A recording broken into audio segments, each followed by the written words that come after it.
Hey, core reporters, welcome back to my channel. I literally just published a video about how Kroy called the cops on Kim early in May. It just was breaking news because she refused to vacate a washroom that he wanted to use in order to take a shower. Well, now I'm finding out that the two of them had called the cops on each other like 3 times within one day, and it is crazy. All of this stuff happened in early May 4th to be exact, which is exactly 4 days before they both rushed to the courthouse trying to be the first to file for divorce. Now, let's get into what was going on this fateful day where they just kept on calling the cops on each other. So we're going to start off with Kroy. So here he was again. He called 911 and he claimed that he was attacked by Kim.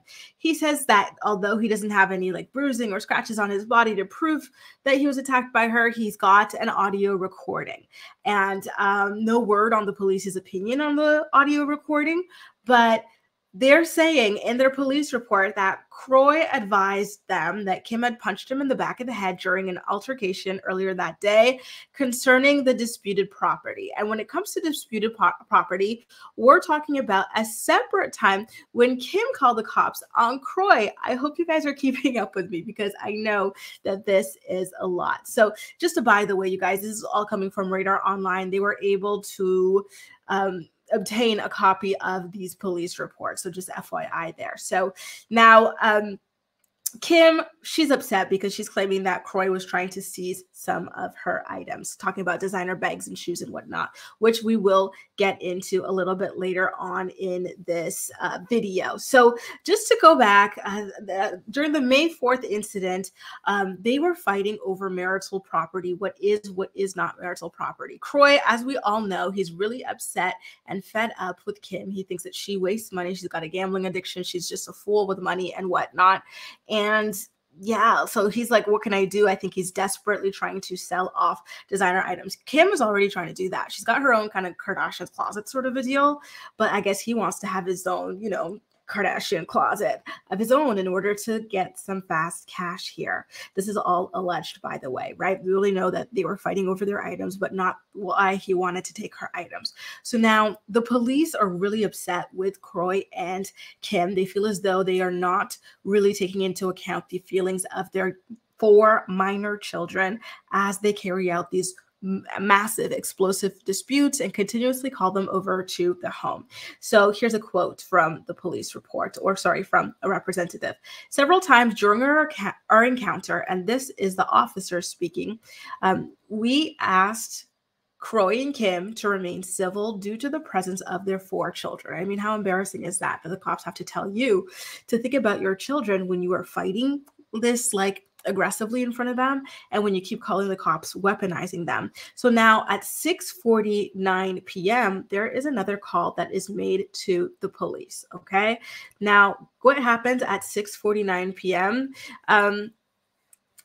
Kim calls the cops to claim that Kroy had locked her designer bags and jewelry in a safe in the home's basement. And so she's claiming that it was about $175,000 worth of jewelry and designer purses, which to me is like, girl, that's about just over 10% of or just almost 10% of the debt that you owe to the IRS. Why don't you go ahead and sell that stuff as quickly as possible? In her little Kardashian's closet sort of a thing, she's only got a couple items for now, but she needs to sell everything to just get out of this debt before the interest causes it to skyrocket even further. So Kim told the police that Kroy had taken the property that did not belong to him, and she doesn't even understand what he's doing with any of it because according to her, these were things that she had obtained prior to marriage. So he has no claims over them. I'm guessing these are from the Big Papa days. Now, Kroy Biermann, on the other hand, he told the police officers that the items were actually marital property, and he accused Kim of having a gambling problem and losing a large sum of money recently. So I guess that is why he wants to take these things. He's like, you've had these things for years and we've been in debt for years. I'm freaking sick of it. We're selling this. And honestly, I totally understand where he's coming from at this point. Now, the cops, they did get Kroy to get the items from the safe, ultimately retrieve them.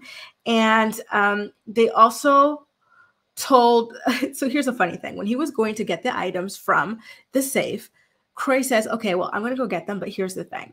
Kim, you got to get out of this room. I don't want you to know where I keep this key. Like, they're just so childish and funny to me. So, and this goes to the cops as well. So as the cops were leaving, by the way, Kim Zolciak was seen loading her car, which is a white Range Rover, with those personal items that Kroy had just returned to her. And not only that, but she added in some other things such as sunglasses and just clothes and stuff, because at this point she was terrified that Kroy was going to start like seizing other items from her. And then she actually even begged the police officers to stay at the house to prevent Kroy from stopping her from leaving. Because if you watch my prior video about when Kroy called the cops on Kim, one of Kim's complaints was that before, like in prior incidents and disputes, she would try to leave a room or anything like that, or the house, and Kroy would just not let her. He would block off her access to the exits and whatnot. And so she was scared that like maybe he would like jam or close their like home's gate system or whatever, so that she could not leave with her items. Honestly, all of this is just so disturbing, so sad, and so scary. So as all of this was happening, Kroy decided to take out his cell phone camera to record everything for his side of the case in divorce court. And the cops are saying that in front of them, Kim and Kroy had several verbal disagreements. And at a certain point, Kroy even called his attorney to have him describe the definition of marital property. Because remember, Kim is claiming that these items that Kroy is taking from her are not marital property, and Kroy is claiming that they are. So he's like, you know what better way to settle this dispute than to call my lawyer, who is biased in my favor, and have him describe marital property in a way that is advantageous for me, right? So crazy. So now we just covered two instances of the cops being called here. Now there was a third call. So the second call was placed, like I told you guys, let me go back and find the time, at 6:49 p.m. Okay, so it's almost 7 p.m. Now 3 hours later at 10:42 p.m., there's another call. This time it's Kroy Biermann, and he's reporting that Kim Zolciak was using his credit card without his permission. And so the dispute now at this point is whether or not Kroy's credit card is marital property. I do believe that it would be marital property personally, which I find quite ironic for Kroy, given the dispute over Kim's personal clothing, accessories, and whatnot. This is such a mess, you guys. Like, wow. And I do want to know what you guys think. Is a credit card marital property? Because I do assume that Kim is placed on that credit card either as an authorized user or a joint owner. And so in either case, marital property.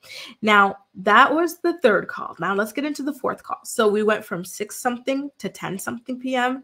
being the two calls. And there was an earlier call, but there's no time listed on it in the radar article. Now, the fourth call took place at 1:20 in the morning. Mind you, there are 4 children who are super young were in the house at this time. So imagine you're like, what, like 8 years old or something like that. And these like cops just keep coming to your house. Your parents just keep fighting. All of this has to be incredibly traumatic. And it's no wonder the police like seem to be heavily condemning all of their drama in the police report. So at 1:20 a.m., Kim this time, so it's like a ping pong. Kroy calls, then Kim calls, then Kroy calls, then Kim calls. So we're at Kim's turn. She calls the cops to report that she returned to the house to retrieve medications from her bedroom, but Kroy Biermann had allegedly barricaded himself inside and was refusing to open the door. When the cops came to the house, he told them that he placed her medication in the hallway. Yeah, here's the thing. Like, if he doesn't want you to come in the room, you know, I assume they're sleeping in separate rooms and whatnot, and then she wanted this in the room. It's petty of him to not let her in. But at the same time, if you put the stuff in the hallway, you got to suck it up and keep it moving for the peace of the house and the children, in my opinion. But that's not all, you guys. There was a 5th call to the cops later on. I am genuinely stunned at the way that these people are not able to remain civil throughout this divorce. And mind you, it's just starting. It hasn't even been a month since they filed, and it's just already gotten so damn ugly. Now, when there was a fifth call, it was Kim again. So they, she had to reserve instead of the ping pong effect. It was again about the medication and whatnot. And so they were like, listen, Kim, at this point, why don't you go call an ambulance and transport yourself to the hospital to get these meds? Because there's nothing we can do here, right? He's saying he put them in the hallway. We can't force him to let you in this room if this is the way you guys decided to divide your rooms in the home. And so, they told her go to the hospital, but guess what?